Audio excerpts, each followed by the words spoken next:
Abramos la Biblia, todos tienen Biblia, saquemos las Biblias porque hoy es Biblia en mano. Biblia en mano, allá también en casa. Los que estén ahí conectados, traer Biblia porque la idea es utilizarla. Si no pueden leer bien, toca aprender. No, esa no, la otra. Eso. Hay un ¿cierto? Vida, allá, que hay como un pito en el bafle. Creo que ya ahí está bajando, me parece. Listo.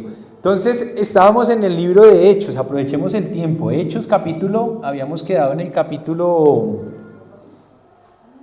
3 exactamente. Estamos leyendo Hechos empezamos desde el comienzo del libro y ya vamos a empezar el capítulo 3, versículo 1.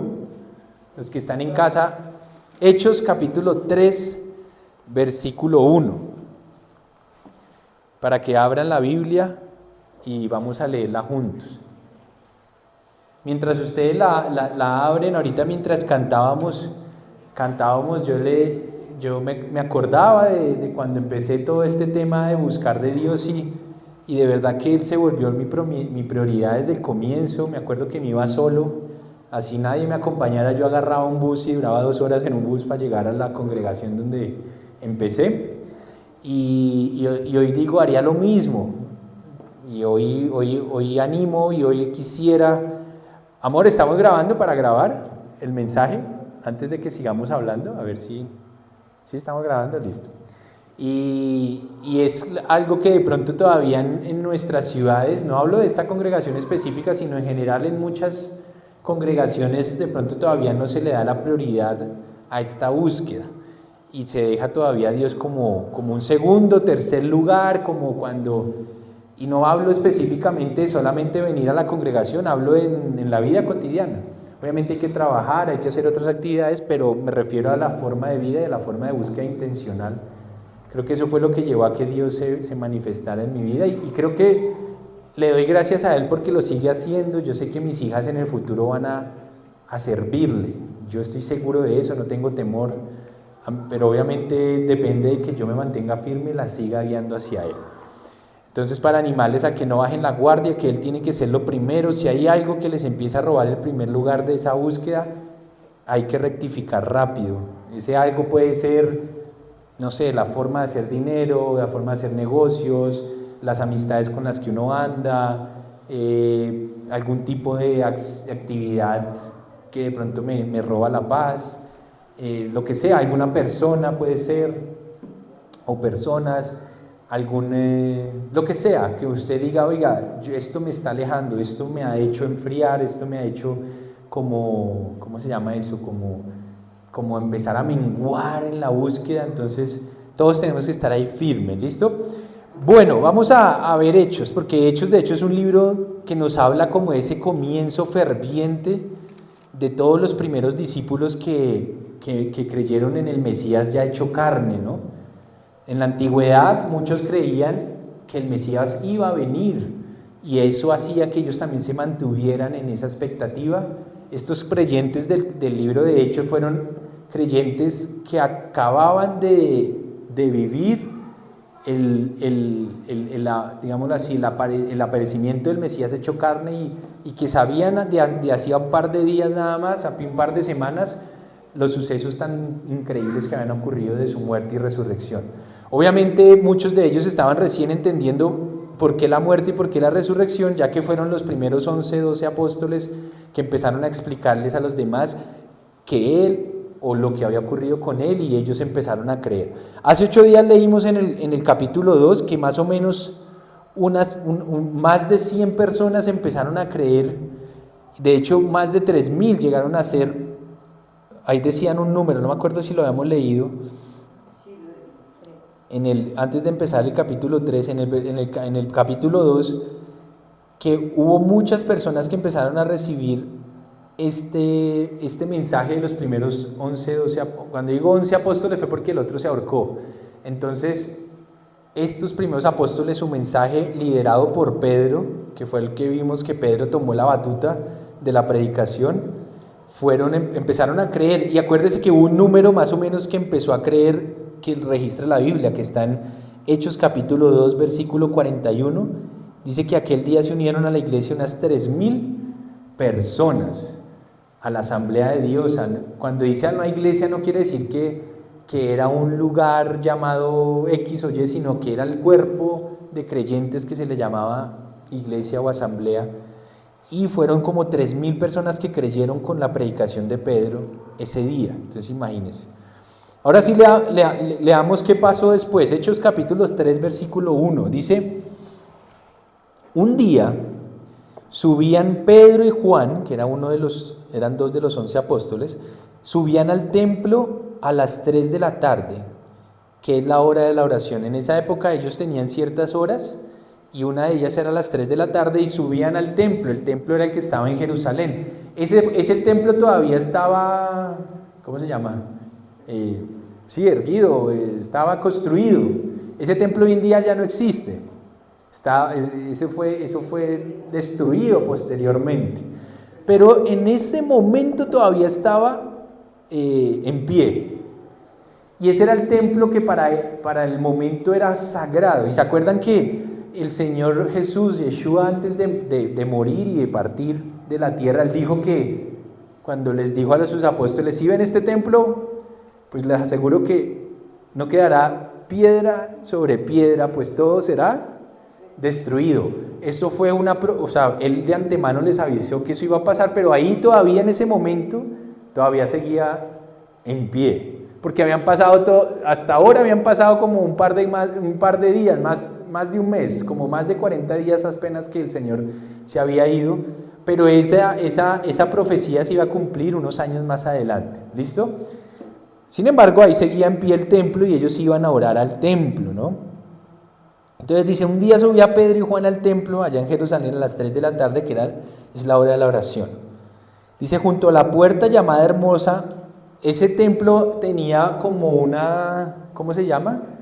Tenía como lo rodeaban unas murallas, para imaginárnoslo así. El templo estaba rodeado por una muralla que tenía varias entradas, y una de las entradas se llamaba la Hermosa.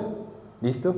Hoy en día ese muro de los lamentos que le llaman en Israel, en Jerusalén, hay un muro de los lamentos donde la gente va y mete sus oraciones y sus papelitos, y mucha gente va y ora en ese muro. Ese muro era uno de los muros que rodeaba el templo. No era el del templo como tal, sino era ¿cómo se llama eso? De la valla, de los muros que rodeaban el templo. Ese fue el único que quedó en pie, pero del templo como tal sí no quedó nada. Y eso que lo encerraba, esa muralla que lo encerraba al templo, una de las puertas, porque tenía varias, se llamaba la Hermosa. Y dice que en esa puerta, llamada la Hermosa, había un hombre lisiado de nacimiento. O sea que él no podía literalmente caminar. De nacimiento, no era que se quedó, no fue que se cayó, no fue que se quebró un día algo en la espalda o en la rodilla y quedó lisiado. No, el hombre tenía sus piernas, pero jamás, imagínense, jamás, según esto, había caminado. Y dice: al que todos los días dejaban allí para que pidiera limosna a los que entraban en el templo. O sea que era, pues un hombre sin poder caminar, pues toda la vida ahí pidiendo limosna a la entrada del templo. Dice: cuando este hombre lisiado vio que Pedro y Juan estaban por entrar, pues les pidió limosna. Normal, les vio entrando y les dijo: venga, regáleme algo, deme algún pesito por ahí, algo de comer, o deme plata, quién sabe qué les habrá pedido. Seguramente plata, por lo que dinero, por lo que va a decir después Pedro. Entonces, dice: limosna a los que entraban en el templo. Cuando vio a Pedro y a Juan que estaban por entrar, les pidió limosna. Pedro, con Juan, mirándolo fijamente, le dijo: míranos. El hombre fijó en ellos su mirada, esperando recibir algo, pues que le dieran plata. Entonces declaró Pedro: no tengo plata ni oro, como quien dice, no tengo dinero, no tengo plata ni oro, declaró Pedro, pero lo que tengo te doy. y tremendamente le dijo: en el nombre de Jesús, el de Nazaret, de Yeshua de Nazaret, levántate y anda. Y tomándolo por la mano derecha lo levantó. Esto es impresionante. Al instante, los pies y los tobillos del hombre cobraron fuerza. De un salto se puso en pie y comenzó a caminar. Luego entró con ellos en el templo con sus propios pies, saltando y alabando a Dios. Cuando todo el pueblo lo vio caminar y alabar a Dios, lo reconocieron como el mismo hombre que acostumbraba a pedir limosna sentado junto a la puerta llamada Hermosa, y se llenaron de admiración y asombro por lo que había ocurrido. Esto es un milagro de los que Dios todavía, yo creo que Dios todavía puede hacerlos a través de nosotros o de alguien. Creo que el problema no es de Dios que lo haga, sino de nosotros, que no nos volvemos vasos totalmente, ¿cómo se llama eso?, limpios para que Él nos use. Y creo que todavía lo hace y lo puede hacer, pero maravillosamente lo hizo a través, en este instante, de Pedro y de Juan. Es una cosa milagrosa, esto no puede ser simplemente un hecho aislado. Impresionantemente ahora los discípulos del Mesías estaban haciendo lo que el mismo Mesías hizo cuando Él estaba en cuerpo y carne aquí en la tierra. Pedro, que vio muchos milagros y que los había visto en su maestro, ahora los estaba replicando.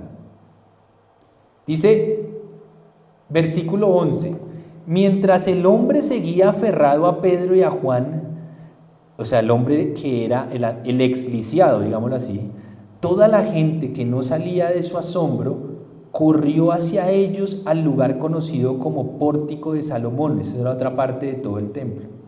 Al ver esto, Pedro les dijo, o sea, todo el mundo se acumuló, y Pedro aprovechó otra vez para tomar la palabra y dijo: pueblo de Israel, ¿por qué les sorprende lo que ha pasado?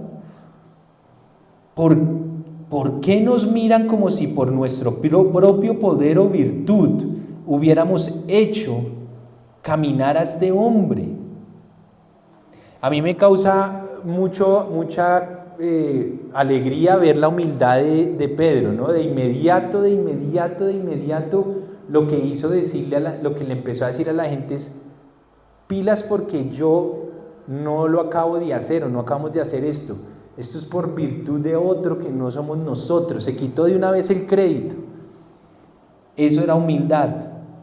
Después les empezó a predicar y les dijo en versículo 13: el Dios de Abraham, de Isaac y de Jacob, el Dios de nuestros antepasados, ha glorificado a su siervo Jesús, o Yeshua. Y les empezó a hablar de él. Acuérdense que esto llevaba solo mes y medio de que lo que habían matado al Señor, ¿no? Entonces esto estaba fresquito, y les dijo: ustedes lo entregaron y lo rechazaron ante Pilato, aunque éste había decidido soltarlo. Rechazaron al santo y al justo, y pidieron que se indultara al asesino. Mataron al autor de vida, pero Dios lo levantó entre los muertos, y de eso nosotros somos testigos.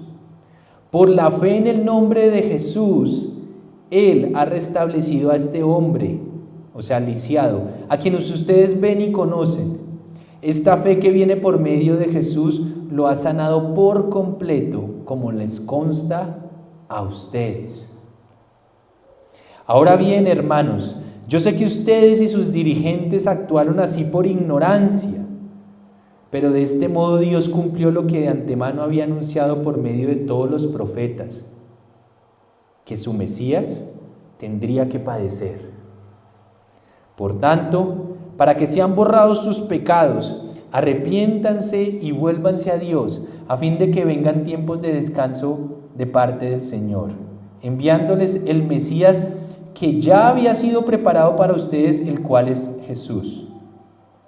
Es necesario que Él, o sea que Jesús, permanezca en el cielo hasta que llegue el tiempo de la restauración de todas las cosas, como Dios lo ha anunciado hace siglo por medio de sus santos profetas.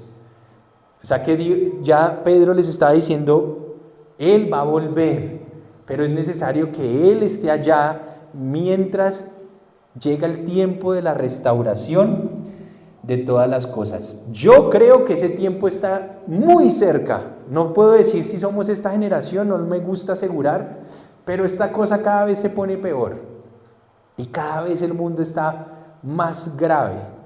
De hecho, el Señor dijo que cuando Él fuera a regresar, se parecería a los tiempos del diluvio, previo al diluvio, los tiempos de Noé. La gente bebía y hacía y deshacía. La gente no le importaba a Dios en esa época, todo el mundo estaba haciendo sus cosas. Hacían casas, se casaban y daban en casamiento, Él mismo lo dijo. Hasta que les vino un día el diluvio y nadie se entendió nada. Serán tiempos donde ignoramos a Dios, la sociedad ignora a Dios. Hoy hemos sacado a Dios de las universidades, lo hemos sacado de los colegios, lo hemos sacado de las familias, lo hemos sacado de las leyes. Ya dentro de poco le van a quitar el Dios y patria que dicen los policías. Ya empezaron a decir que ya tienen que quitar ese lema de Dios y patria. Los que dicen los policías dicen Dios y patria, eso lo van a empezar a quitar. Ya las leyes civiles empiezan a sacarlo y la gente cree que por ignorarlo no va a venir el juicio. Así fue con los tiempos de Noé, la gente lo ignoró. Noé haciéndose el loco, haciéndose el loco no, porque eso era visible a todo el mundo, haciendo el arca, él y ¿cuántos más? Y ahí poquitos, sus familiares. Saben que a mí me importa un comino que esto se llene, a mí lo que me importa es que mi casa y yo estemos buscando como Noé al Señor, mi familia y yo, que mis padres estén ahí metidos, eso es lo importante, mis hermanas, los chicos, las niñas, los niños, el resto que vengan como Noé les diré vengan, pero si no vienen, suerte, como Noé un día va a venir el diluvio, solo que esta vez no será por agua, sino el mismo Señor lo hará. Entonces será como en tiempos de Noé. Cada vez en esos tiempos también había perversidad sexual por doquier. Él también lo comparó como en los tiempos de Sodoma y Gomorra. Dijo que iba a ser más aceptable el castigo a Sodoma y Gomorra que lo que se le vendría, mejor dicho, todo ese tiempo. Sodoma y Gomorra era caracterizado por la perversión sexual, la homosexualidad, el lesbianismo. Hoy cada día eso es más común y normal. Entonces, todo eso está poniendo fácil o más bien está mostrando que los tiempos se acercan. Vamos a seguir, a ver qué nos dice la Biblia. Dice, entonces Pedro siguió diciendo en el versículo 22, Moisés dijo, le siguió diciendo él a ellos, Moisés dijo, el Señor su Dios hará surgir para ustedes de entre sus propios hermanos a un profeta como yo. Esas fueron palabras de Moisés. Presten atención a todo lo que les diga, porque quien no haga caso será eliminado del pueblo. Eso está en Deuteronomio 18:14. Eso lo dijo Moisés hablando del futuro Mesías que había de venir. Y Moisés les dijo, de entre sus hermanos va a salir un profeta como yo. Cuando Moisés dijo un profeta como yo, ¿qué características tendría ese profeta que era como, o que iba a ser como Moisés? ¿Cuál característica tuvo Moisés como profeta que no tuvieron los demás profetas de la Biblia? Pues excepto el Señor Yeshua. ¿Cuál creen? Porque hubo varios profetas, ¿verdad? Eliseo, Elías, habían varios, Ageo, todos ellos eran profetas, pero había algo particular en Moisés y Moisés dijo, un profeta como yo, ¿qué sería? Hubo una de las características que yo veo, y es que a Moisés fue el único profeta que dice la Biblia que Dios le habló cara a cara.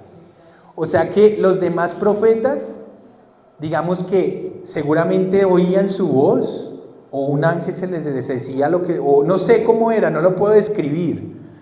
Pero Moisés tenía algo particular y es que él podía no sé si lo pudo ver, pero era una cosa directa, cara a cara.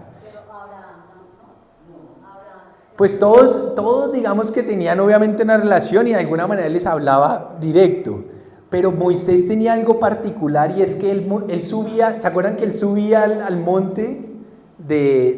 Al monte, y él dice que él se reunía cara a cara con Dios. Yo no sé, era algo especial, pero hubo unas palabras de Jesús cuando él dijo: yo solo les estoy diciendo lo que escucho, lo que he oído decir y ver de mi Padre. O sea, era como una cosa, mejor dicho, era muy, yo no sé cómo puedo describirlo, pero era un tema. Obviamente todos los profetas tenían una relación y escuchaban a Dios de alguna manera, pero Moisés fue uno de los que tuvo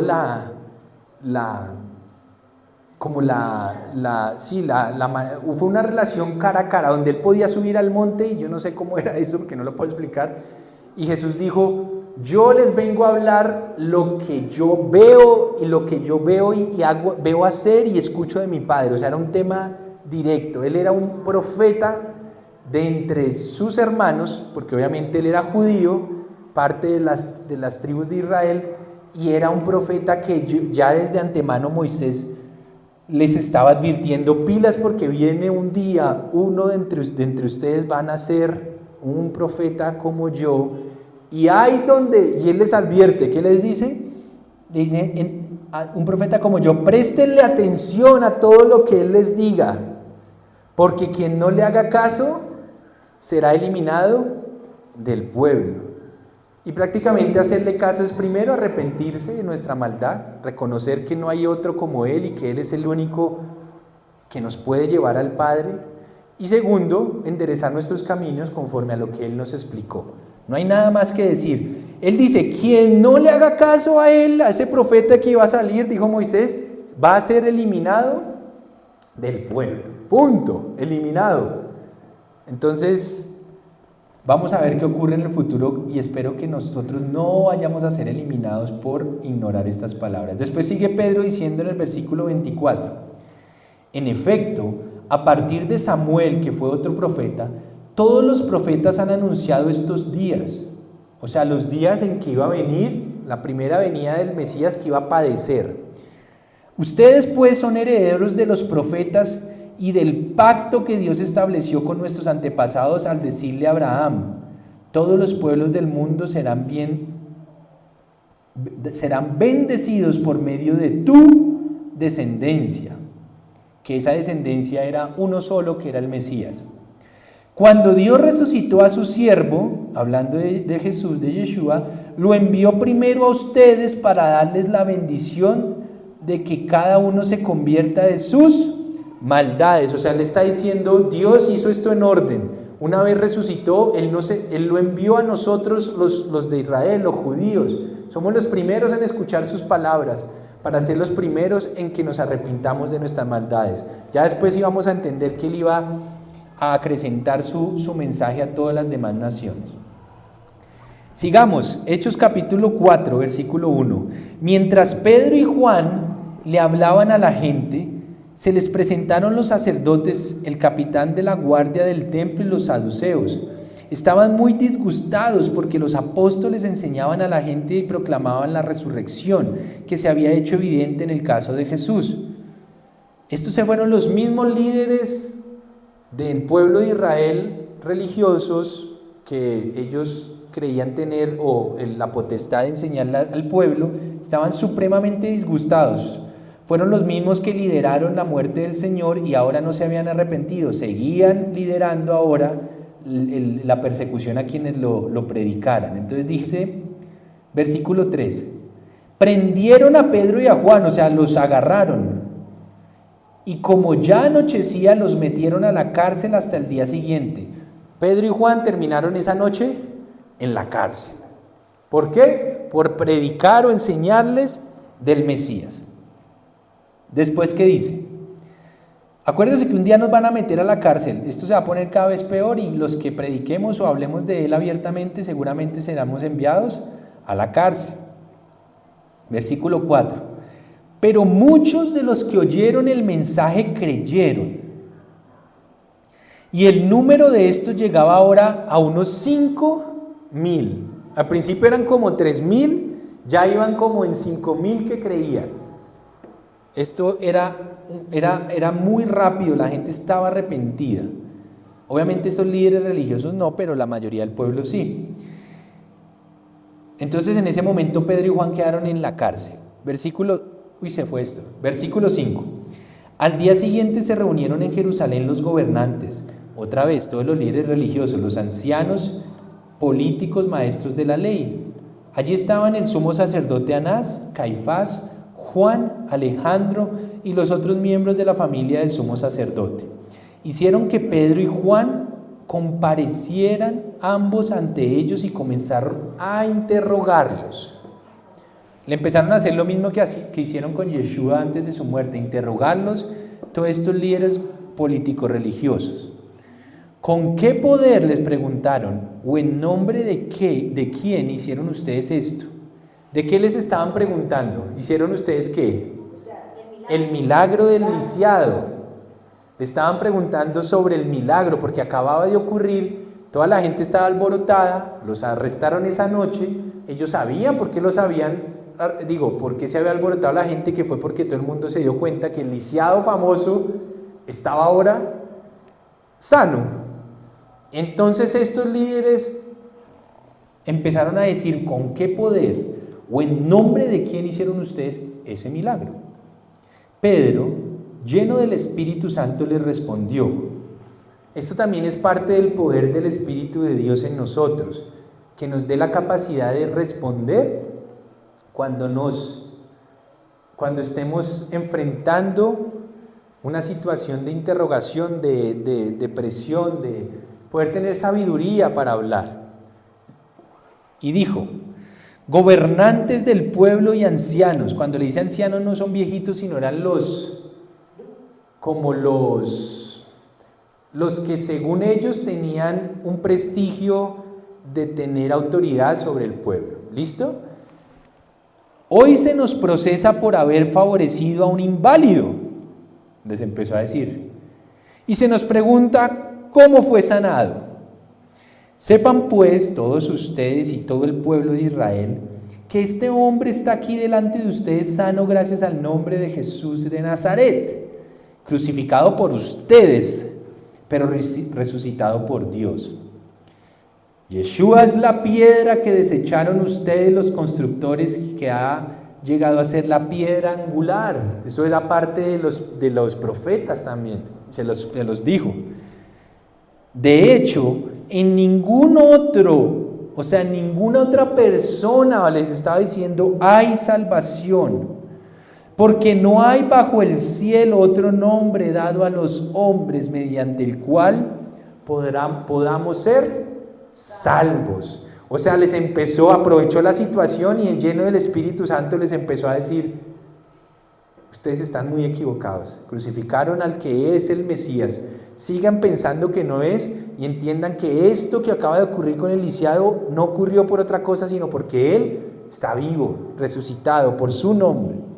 Y solo a través de Él podemos ser salvos de la ira venidera de Dios, obviamente, de poder tener vida eterna. Versículo 13. Los gobernantes, al ver la osadía con que hablaron Pedro y Juan, y al darse cuenta de que eran gente sin estudios ni preparación, quedaron asombrados y reconocieron que habían estado con el Mesías, con Yeshua.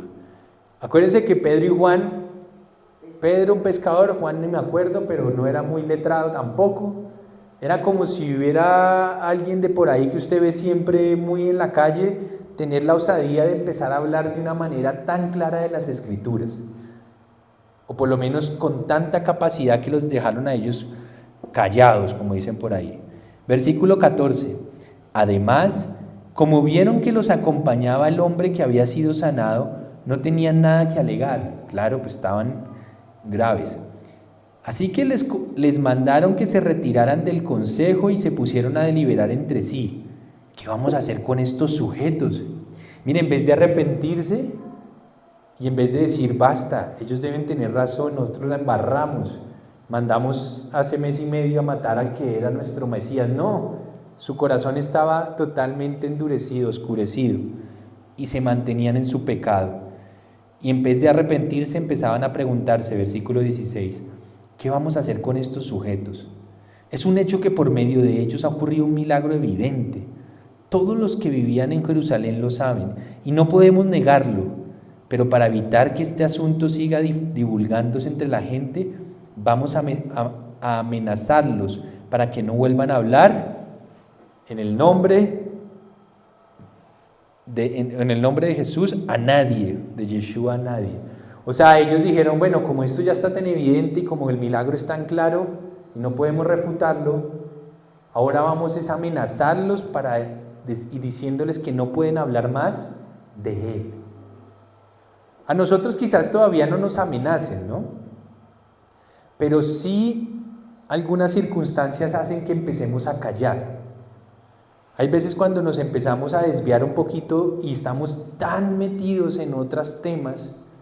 Vuelvo y repito, yo sí creo que tenemos que ser responsables con trabajar, pero no hacer que el trabajo se vuelva nuestro Dios, porque entonces terminamos hablando de trabajo a toda hora y nunca estamos entendiendo cuándo debemos hablar de Dios a la gente. También creo que a veces nos metemos tanto en un tema sentimental que a todo el mundo le hablamos de ese personaje en vez de hablar del que de verdad tiene poder para salvar. O sea, todo tenemos que hacerlo con una medida. Tenemos que vivir, tenemos que estudiar, tenemos que trabajar, pero eso simplemente son actividades del mundo que tenemos que hacer mientras estemos en esta tierra, pero lo importante es estar hablando de Él a los demás. Cuando empezamos a callar y a no hablar más de Él, estamos cayendo en una trampa. Versículo 18. Entonces los llamaron y les ordenaron terminantemente que dejaran de hablar y enseñar acerca del nombre de Yeshua. ¿Ustedes qué creen que hicieron Pedro? Uy, no, de pronto nos van a meter otra vez a la cárcel, qué miedo. Ya toca como callarse. Vamos a ver qué respondieron. Pero Pedro y Juan replicaron: es justo que delante de Dios ellos le respondieron con una pregunta y les dijeron: ¿es justo delante de Dios obedecerlos a ustedes en vez de obedecerlo a Él? O sea, a Dios, al Mesías. Júzguenlo ustedes mismos. Nosotros no podemos dejar de hablar de lo que hemos visto y oído. Y eso es una realidad. Nosotros, los que hemos creído en Él, solo si de verdad creímos en Él desde el fondo de nuestra alma y de nuestro corazón y tenemos una convicción clara, no vamos a parar de hablar. Cuando usted todavía es como una cosa ahí que sí, que no, como que usted está ahí, como que usted simpatiza, pero usted no cree realmente, usted no va a tener la necesidad de hablar. A usted lo van a callar fácilmente las situaciones. Me acuerdo incluso, yo me acuerdo de esta situación. Yo estaba en la universidad y recuerdo que en esos días estaba como medio alejado de Dios y un día me bajé a tomarme unas cervezas con unos de la universidad, unas cervecitas. Y estábamos hablando, pero yo ya conocía al Señor, obviamente, en mi convicción yo ya estaba, pero estaba en esos días de universidad, me bajé a tomar unas cervecitas y recuerdo tanto que éramos como 4 o 5 sentados en una mesa y yo no me acuerdo qué fue lo que dijo uno de ellos, pero hizo un comentario acerca de Dios burlándose, no me acuerdo qué habrá dicho. Estábamos en la mesa así como hablando y yo no sé qué dijo. Fue raro mi reacción. Me levanté de la mesa y hice y yo le dije, y lo miré a los ojos y le dije: no hable de lo que usted no sabe, de lo que usted no conoce. Y me volví a sentar. Pero fue como algo que me salió porque él de pronto ignora, yo ya estoy seguro que él existe y él está hablando a mi modo de ver cosas que no entiende, no sabe.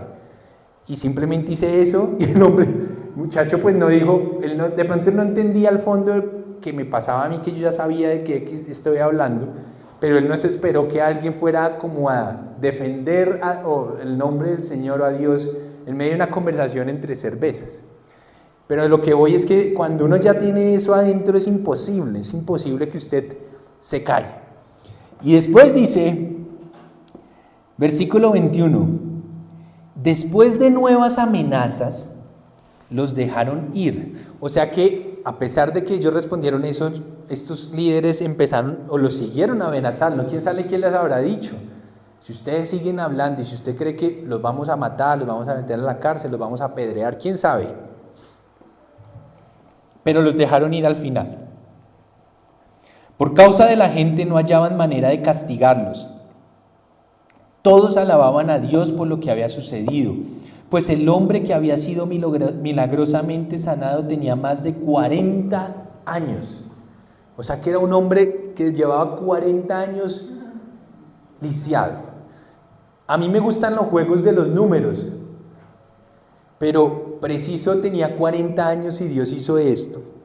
40 años anduvo el pueblo de Israel, ¿en dónde? En el desierto. Es que hay juego de números, ¿no? Y quizás él usó este personaje para empezar, incluso con su propia edad, para empezar a mostrarles cuál era la salida, o más bien la libertad que estaba esperando el pueblo de Israel, que era ese Mesías. Sigamos. ¿Qué hora es? Bueno, hoy vamos a terminar más temprano. Dice, al quedar libres, Pedro y Juan volvieron a los suyos y les relataron todo lo que les habían dicho los jefes de los sacerdotes y los ancianos. Cuando lo oyeron, alzaron unánimes la voz en oración a Dios y dijeron, soberano Señor, creador del cielo y de la tierra, del mar y de todo lo que hay en ellos, tú, por medio del Espíritu Santo, dijiste en labios de nuestro padre David, tu siervo, ¿por qué se sublevan las naciones y en vano conspiran los pueblos? Los reyes de la tierra se rebelan y los gobernantes se confabulan contra el Señor y contra su ungido. Esto está en Salmos capítulo 2, versículo 1 y 2.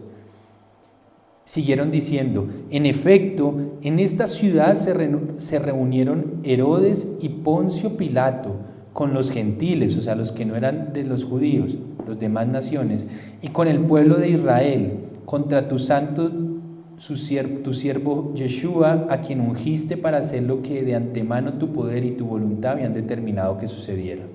Ahora, Señor, seguían orando y decían, ahora, Señor, toma en cuenta sus amenazas y concede a tus siervos el proclamar tu palabra sin temor alguno.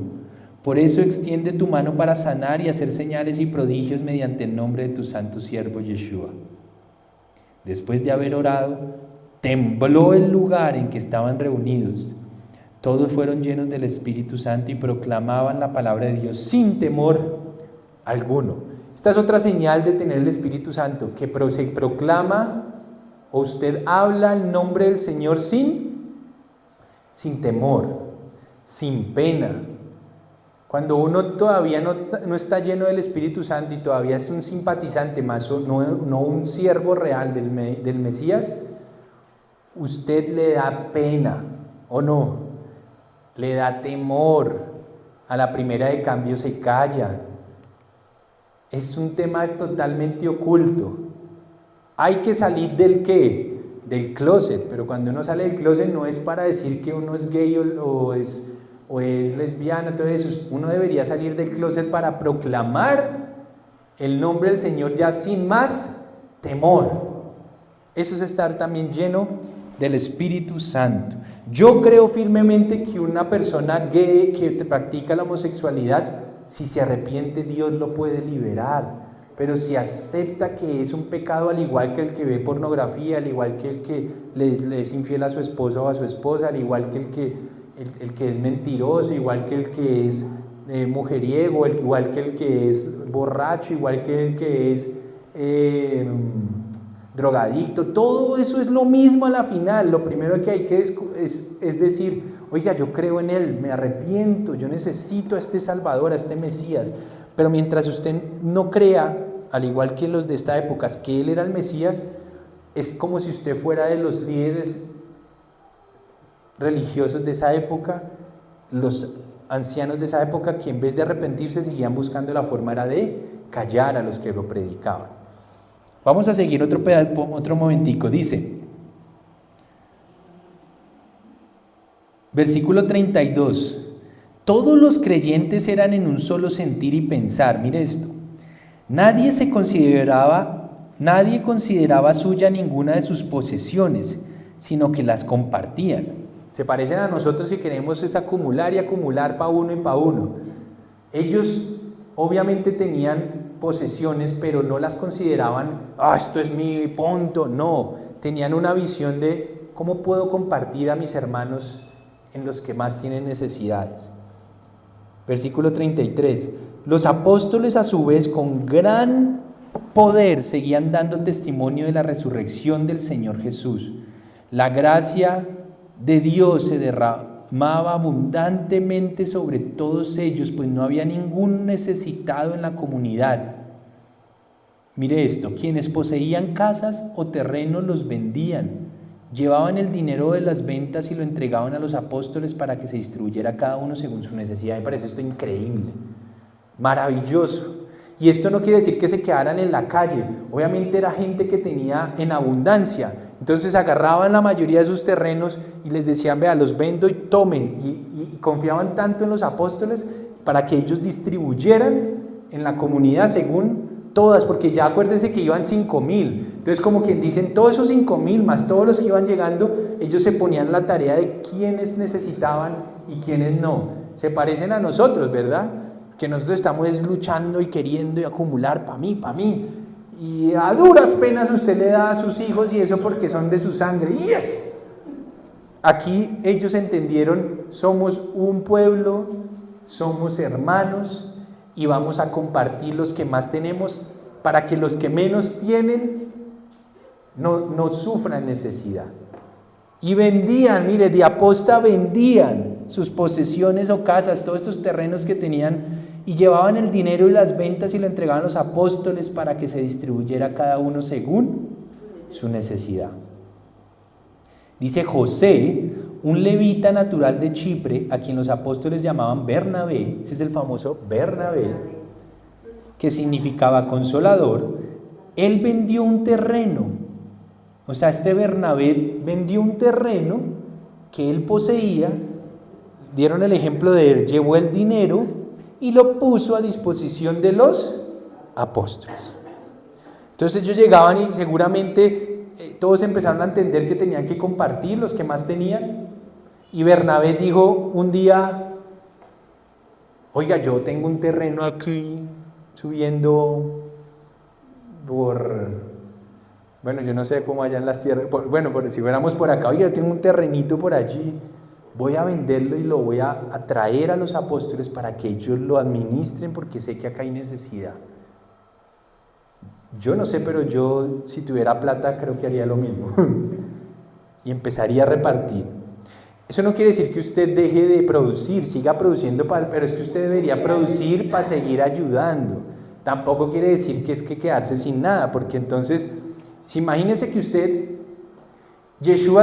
acuérdense que Yeshua dio un principio, él dijo, si tienes 2 capas o 2 sacos y ves que tu hermano no tiene, ¿qué le dijo? Quítese los 2 y déle los 2 a su hermano, ¿eso fue lo que dijo? Dijo, quítese uno, déselo a su hermano y quédese con uno. Ese es el principio, no es quedarse en la calle, sino es ayudar a que su abundancia tape la escasez de otro. Ese es el principio, porque en algunas congregaciones uno escuchaba o ha escuchado que se quedan en la ruina. Eso es ser idiota, pendejo, ¿cierto? Bobo. Porque ese no es el principio es, si yo tengo, es un ejemplo, si yo tengo 10 terrenos y con uno me basta para mis cosas y da lo que yo necesito, debo o debería vender los otros y ayudar a que supliera la necesidad de toda esa mano de gente, de por ahí 200 personas que ni siquiera tienen un gramo de nada, y poder empezar a repartir. Otra manera también es empezar a trabajar y tratar de producir para seguir ayudando a los demás, siempre cubriendo primero sus necesidades, no sus caprichos, porque Dios no nos mandó o no está en el negocio de cubrir nuestros caprichos, sino Él ha prometido cubrir ¿qué? Nuestras necesidades, no nuestros caprichos. Eso es totalmente diferente. Por eso la administración del dinero y de las posesiones es un tema muy importante para Dios, porque Dios quiere que al que más se le ha dado, más ayude, para que el que poco se le ha dado, no le falte. Ese es el principio. Porque un gobierno civil jamás va a poder lograrlo, porque un gobierno civil es como el gato y el ratón. El gobierno civil está tratando que el rico dé y el rico está tratando de esconder para no dar. Entonces están como el gato y el ratón. Y cuando le logran sacar algo al rico, se lo roban los mismos que estaban creando las leyes. Entonces al pobre no le llega nada. Y cuando le llega al pobre algo, como el pobre no sabe administrar, sino que le gusta la pola y la farra y no trabaja y es vago, lo poco que le llega, se le esfuma. Entonces siempre, dijo el Señor, siempre entre ustedes habrá pobres. Porque la pobreza es un tema de no entender lo que Dios quiere que hagamos en esta tierra como sus administradores. Desde los ricos hasta los pobres tienen toda la culpa y hasta los civiles, el gobierno civil, todos lo hacemos mal. ¿Cómo va a cambiar esto? Que simplemente los que conocemos a Dios, primeramente, empezáramos ya no a ser rogados para ayudar, sino a los que más tenemos podamos ofrecer para que los que menos tienen puedan tener, y los que menos tienen y se les ayuda, sean diligentes, trabajadores, y no malgasten lo que se les ayuda, y no se vuelvan vagos. Porque entonces, cuando usted todo se lo dan gratis, usted entonces no se esmera por trabajar. Entonces es un tema, es un conjunto integrado de todo para que funcione. Pero bueno, aquí en Hechos dicen que los que más tenían, como en este caso Bernabé de pronto no era rico como otros, porque allá dicen que otros vendían varios terrenos, pero Bernabé dijo, oiga, a mí me sobra un terreno, yo ese terreno lo tengo ahí ya más de sobra, venga, lo voy a vender y le voy a dar la plata a los apóstoles. Y todos empezaron a hacer lo mismo. O sea que seguramente hubo muchos de los nuevos creyentes que se vieron beneficiados de que estos que más tenían hicieron eso. Y los apóstoles tenían que ser muy, muy, muy diligentes y muy sabios en cómo les llegaba bastante dinero, pero lo distribuían. Ellos no llegaban y les llegaba todo ese dinero y hicieron así. No, ellos hicieron así, los distribuyeron. Obviamente ellos cubrían sus necesidades, pero ellos iban y repartían. Ese es otro problema de los líderes religiosos, que en algunas iglesias, no en todas, la gente trae dinero porque vienen a traer, se confían en ellos y ellos puede que ayuden, pero solo Dios sabe si están ayudando lo que deben o si se están quedando con mucho ellos y ayudan con poco, porque eso es lo mismo que hacen los del gobierno civil. Dicen al final de sus gobiernos, vea que ayudamos y ayudamos y ayudamos, pero Dios solo sabe si pudieron ayudar más y se robaron. Lo mismo en las iglesias, solo Dios sabe si estos hombres pudieron haber ayudado más o robaron también, porque ellos sí merecen un salario. La Biblia dice que el trabajador merece su salario, o sea, un predicador o alguien de iglesia merece su salario, un salario con que pueda vivir y cubrir todas las necesidades también, al igual que los demás. Lo que no tiene el derecho es de quedarse y enriquecerse de una manera deliberada y no ayudar y repartir el resto. Es que esto acá Dios cuando vuelva va a ponerlo en su sitio a varios, inclusive a varias gente de iglesia, ¿no? Vamos a ver.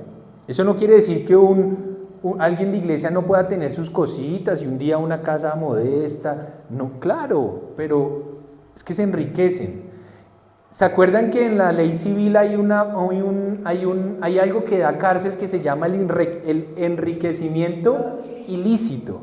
Dentro del mundo de Dios también hay un enriquecimiento ilícito, y es cuando usted se enriquece.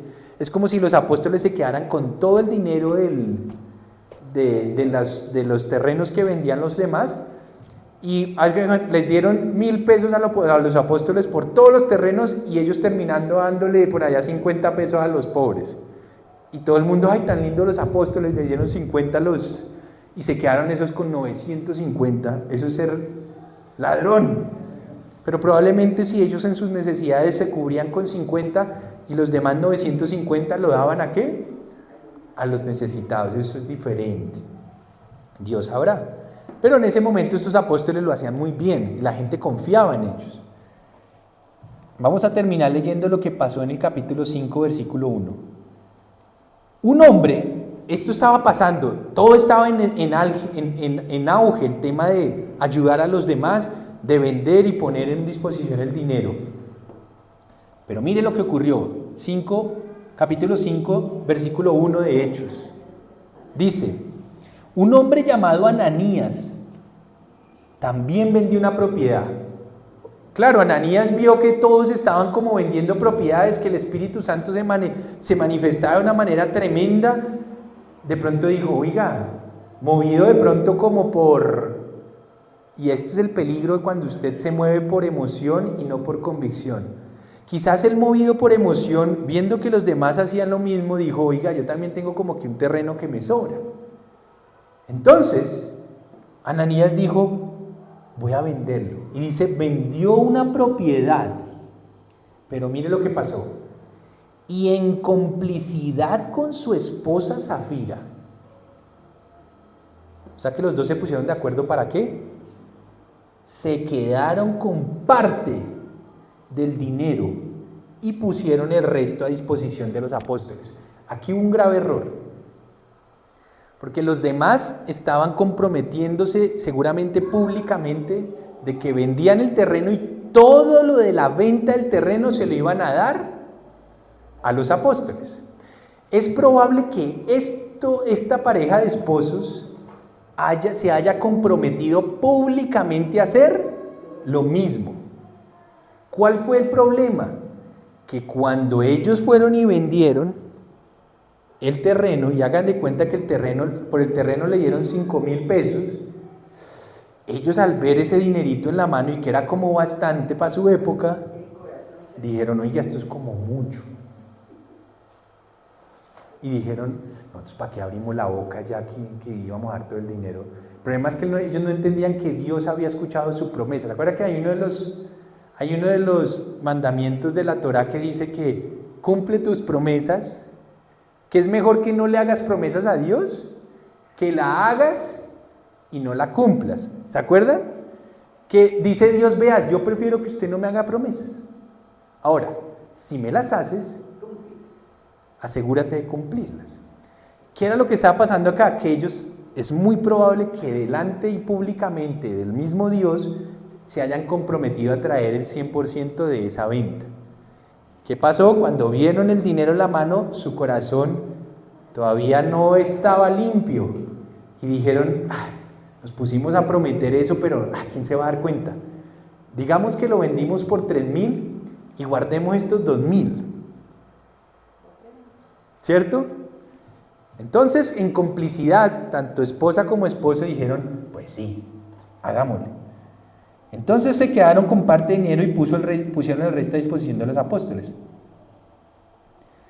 Ananías le reclamó Pedro: ¿cómo es posible que Satanás, vea lo que le dijo Pedro, cómo es posible que Satanás haya llenado tu corazón para que le mintieras al Espíritu Santo y te quedaras con parte de dinero que recibiste por el terreno? Lo pillaron. Y lo pillaron de una. Pedro, lleno del Espíritu Santo, no iba a caer. Yo no sé si usted no se ha dado cuenta, pero cuando una persona anda de verdad con Dios, tarde que temprano, si usted le miente, lo van a pillar. Cuando Dios está con alguien, se lo va a mostrar tarde que temprano. Uno es el bobo que cree que no, que lo puede engañar. Pero usted no está engañando a la persona, usted se está engañando es a Dios. Y Dios se lo va a mostrar a la persona. Tarde que temprano. A Pedro se lo mostró de una. Ahí sí es cuando le dicen a uno que las mujeres tienen séptimo sentido, sexto sentido. Pero no solo las mujeres, los que estamos llenos ¿de qué? Del Espíritu Santo. Y entonces Pedro le reclamó de una: ¿usted por qué viene a mentirme? No a mí, le dijo. ¿Por qué le has mentido a quién? Al Espíritu Santo. Ni siquiera le dijo a mí. Le estás mintiendo al Espíritu Santo, Ananías. Y entonces, ¿qué pasó? Y mire lo que le dijo en el versículo 4 Pedro. Le dijo: oye, Ananías, ¿acaso no era tuyo este terreno antes de venderlo? Claro, le dijo algo muy lógico. Le dijo: Ananías, usted, si este terreno era suyo, aquí nadie está obligando a vender los terrenos. Si era suyo, ¿Para qué entonces se puso de bocón a decir que le iba a vender y iba a traer todo el dinero? Como quien dice, si era suyo, pues nadie lo obligó. Si usted iba a hacer esto, era preferible que no lo hubiera hecho. Eso es lo que le estaba tratando de decir. ¿Para qué se puso de bocón? Y eso es cuando uno empieza a actuar muy en emociones, en que como los demás lo hacen, yo lo hago, pero usted todavía no lo cree realmente. Ah, bueno. Y una vez vendido le dijo, ¿no estaba el dinero en tu poder? Como quien dice, vea, primero, usted solito dijo que lo iba a hacer. Y segundo, cuando ya estaba el dinero en sus manos, usted lo tenía ahí, tenía la decisión de hacerlo bien o mal. ¿Cómo se te ocurrió esto?, le preguntó. ¿No has mentido a los hombres, sino a Dios?, le dijo. Y mire lo que pasó. Al oír estas palabras, ¿qué creen que le pasó a Ananías? Aquí dice, Ananías cayó muerto. Murió en ese momento, es impresionante, insofacto. Seguro Dios le hizo que le diera un ataque. A veces yo me pregunto, ¿por qué no nos ha dado un ataque insofacto a nosotros? Porque Dios tiene paciencia y está esperando que nos arrepintamos. Pero va a haber un día que si nosotros no nos arrepentimos, Dios nos va a hacer, se terminó tu vida, papá o mujer. Al oír estas palabras, Ananías cayó muerto. Y dice, y un gran temor se apoderó de todos los que se enteraron de lo sucedido. Entonces se acercaron los más jóvenes, envolvieron el cuerpo de Ananías y se lo llevaron y le dieron sepultura. Y con esto va a terminar. Unas 3 horas más tarde, imagínense, 3 horitas después, adivinen quién apareció. Entró la esposa, sin saber lo que había ocurrido. Ella no tenía ni idea que el marido hace 3 horas lo habían sepultado. Llegó, seguramente agarró su parte del dinero y seguro estaba haciendo compras. Y a las 3 horas apareció allá y ella no tenía ni idea de lo que había pasado. Y dice, entró la esposa sin saber lo que había ocurrido. Dime, le preguntó Pedro, ¿vendieron ustedes el terreno por tal precio? O sea, por el precio que nos dieron. ¿Usted qué cree que dijo la señora? No, pues aquí esto le dijo mentiras. ¿Sí? O sea, Pedro le preguntó, oiga, señora Zafira, ¿ustedes vendieron el terreno por 3,000? Recuerda que la habían vendido, por poner un número, la habían vendido en 5,000 y trajeron 3,000. Y ella tuvo una opción, decir la verdad, incluso ahí arrepentida, o seguir en qué, en la mentira, y que se la jugó. Ella dijo, me la jugué. Yo dije con mi marido que mi marido debe estar por ahí tomando algo, yo no voy a dejarlo caer. Sí, dijo ella, por tal precio, o sea, mintió. ¿Por qué se pusieron de acuerdo para poner a prueba el Espíritu del Señor?, le recriminó Pedro. Mira, los que sepultaron a tu esposo acaban de regresar y ahora te llevarán a ti. En ese mismo instante ella cayó muerta a los pies de Pedro, imagínense. Entonces entraron los jóvenes, oiga, los pobres jóvenes tuvieron que trabajar hartos días, y al verla muerta se la llevaron y le dieron sepultura al lado de su esposo. Y un gran temor se apoderó de toda la iglesia y de todos los que se enteraron de estos sucesos. Uno a veces juega con Dios, ¿no? Nosotros creemos que los acuerdos entre esposos son buenos siempre y cuando sean a favor de lo que Dios dice. Pero cuando un esposo o una pareja se ponen de acuerdo para pecar, están jugando ¿con qué? Con su propia vida, con Dios. Y Dios un día les puede apagar. Y uno a veces cree que esto es molestante. Oremos y terminamos. Espero que podamos, ahí los que estuvimos escuchando, entender que no es un juego. Aquí no era un tema de dinero, ¿saben? Era un tema de ser transparente delante de Dios, que si yo prometo algo, de verdad lo voy a cumplir. Cuando ellos decidieron quedarse con parte del dinero que habían prometido a Dios, lo que hicieron fue poner al Dios material por encima del Dios verdadero.